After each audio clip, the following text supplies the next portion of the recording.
Hello everybody and welcome back to my YouTube channel, and in today's video we will be learning of how to solve guesstimates. So guesstimates are certain approximations that you make, certain assumptions that you make with statistical inputs, right? So guesstimates मतलब मैं आपको बोलूँ randomly कि guess the number of coolers being sold in summer season, right? So that is a kind of a guesstimate problem statement. Now, how do you figure out a solution for it? What are the breakdown strategies that we are going to learn in today's video? So there are basically four vital steps in solving a guesstimate. Firstly, finding the right proxy. So an approximate value is very essential. So suppose if I tell you all to find the number of female consuming alcohol, right, in the world. So firstly you have to find the population. So total population in the world kitni hai? Like suppose India mein the total population is around 135 crores. So you need to have an approximate value of the population. Then you have to break the problem into clusters. Now you can break them either like suppose of the female. So you can break down that into the age, into demographic or geographic, based on the location or based on the age. You can break down those clusters, right? It's called staggering method. Next, calculate each piece using a background knowledge and maths.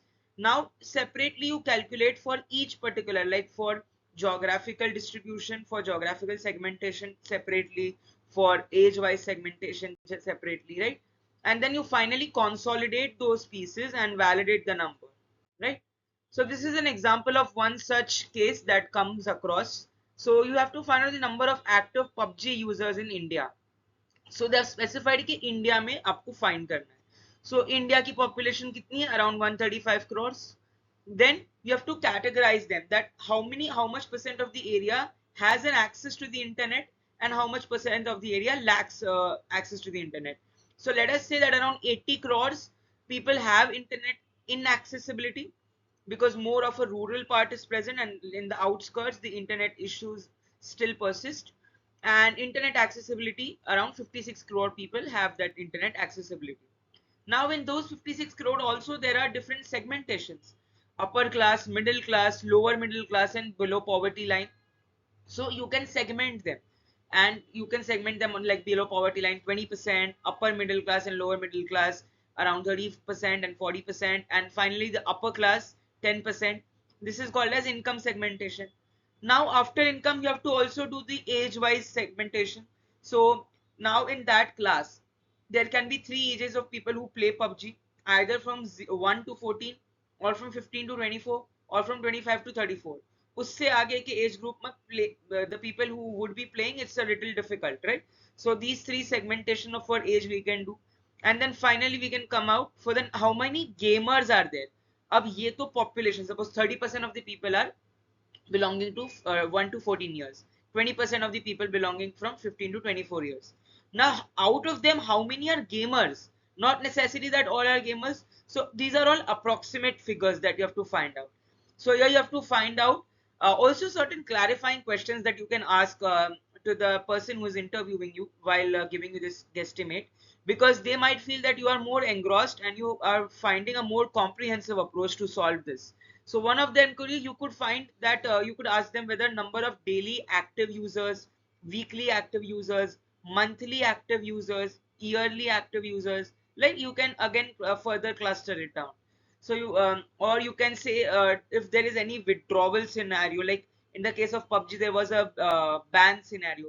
So you can have a comparative analysis of pre-ban against post-ban, right? Moving on to the assumptions. So you have to tell about the market penetration, the internet penetration around 40%. Then how many people are playing on the mobile, how many people are playing on the desktop. You can like make a guesstimate of that as well. Okay, moving ahead, this is one of the case statement that you is provided. So education provider based. So suppose if you have a client in South Africa and he's an education provider, okay, their revenues have suddenly declined. Now you have to find out the reason for decline of their revenues and also define a plan for revival. How are they going to combat this particular decline in the revenue? So the case facts is, firstly you need to know about the different South African education providers, the different segmentation of audiences that are being using this particular education different resources and the major key players, right? Then you can also find out the different revenue streams, like there are subscription based services, there are enrollment services, there are certain donation based services as well. Like, so now what will be your approach or a proper backbone framework that you can say? So profits is based upon what? There are various costs and the revenue. Cost can be either fixed cost or variable cost, right? So cost can be due to anything. Labor cost, labor also, laborers can be direct laborers, indirect laborers, logistics cost. There are so many different costs that are involved. Raw material procurement, if you're talking about any other manufacturing processes, so facility, storage facility and all, they are all part of costs. Then revenue, so we have basically categorized them into three revenue streams: enrollment, research and donation. Moving on, for the enrollment also, what is the number, what are the different varieties of enrollment, different courses that are they provide, right? And then the fees of those courses that are being provided. Moving on, we have numbers. So numbers may you can see the pre-enrollment numbers, the post-enrollment numbers, right? So there are certain early bird registrations, you would have heard this word, so that provides extra discounts, some extra perks for enrolling or registering earlier, right? So this is how you can break down any problem statement that is given to you. All you have to do is segment, cluster, divide karna seekho. Then the next one case that we are going to solve together: calculate the number of Instagram reels posted in a day. Okay, so Instagram reels posted in a day, what are the things that you need to keep up in the mind? That you first have to find the number of active users on Instagram, right? So suppose out of 150 crore population, we have 120 crore people who are active users of Instagram. Okay, now you can classify on the basis of their followers. So people with less than 1k followers, people between 1k to 10k, then so on and so forth. After classifying them on the basis of followers, you can further position the frequency. So what is the frequency that they are using, like once in a day, or what is the average duration time spent on Instagram? So 1 hour, 2 hours, 3 hours, right? Then you can also find segmentation, that how many times they are posting, once in a week, once every day, or what is the frequency of reels being posted, right? So after you're categorizing them, you will get a total number and you just have to sum it up and you will get the final guesstimate that you're actually striving for. And finally, the last guesstimate: calculate the number of Blinkit deliveries. So in an hour, okay, you have to be very specific when you're reading your guesstimate. Like certain tricks are present, like Blinkit deliveries. They have not just stopped their question on Blinkit deliveries. It's complete Blinkit deliveries in an hour, right? So suppose if you want to find a number of Blinkit users, so what do you have to do? Simply population into the grocery delivery app penetration into the market share of Blinkit. So obviously जरूरी नहीं है कि आपको हर किसी company का market share पता हो. So you just have to take an estimate, right?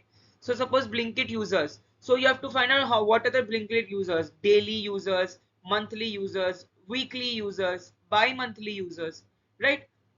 And then further, the number of orders, are they recurring orders, फिर से बेच रहे हैं क्या, or are there any first time orders, or are there any, how many new orders are there, how many old orders are being placed, right? So all those things you have to calculate.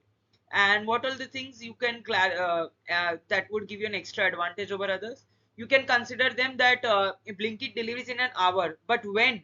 On a weekday or on a weekend, right? Saturday, Sunday, probably there are chances that there could be an shoot in the number of deliveries, and weekdays may there could be less number of deliveries, right? So that could be one of the major point that you can consider a loophole, right? And then you can ask that, if that 1 hour, but what time is it, in the morning, evening, night? You can again categorize it in the basis of the time of the day, right? Then simply you can just calculate this using this particular strategy. So I hope that you all would have learned of how to calculate a guesstimate. um, Please do like, share, subscribe my channel for more such upcoming videos. And I'm going to start a new series soon, learning MBA basics and fundamentals for free. So I hope that you will all enjoy it, and you'll be able to learn the basics of marketing and all the fundamental concepts of marketing. So yeah, thank you so much for watching the video.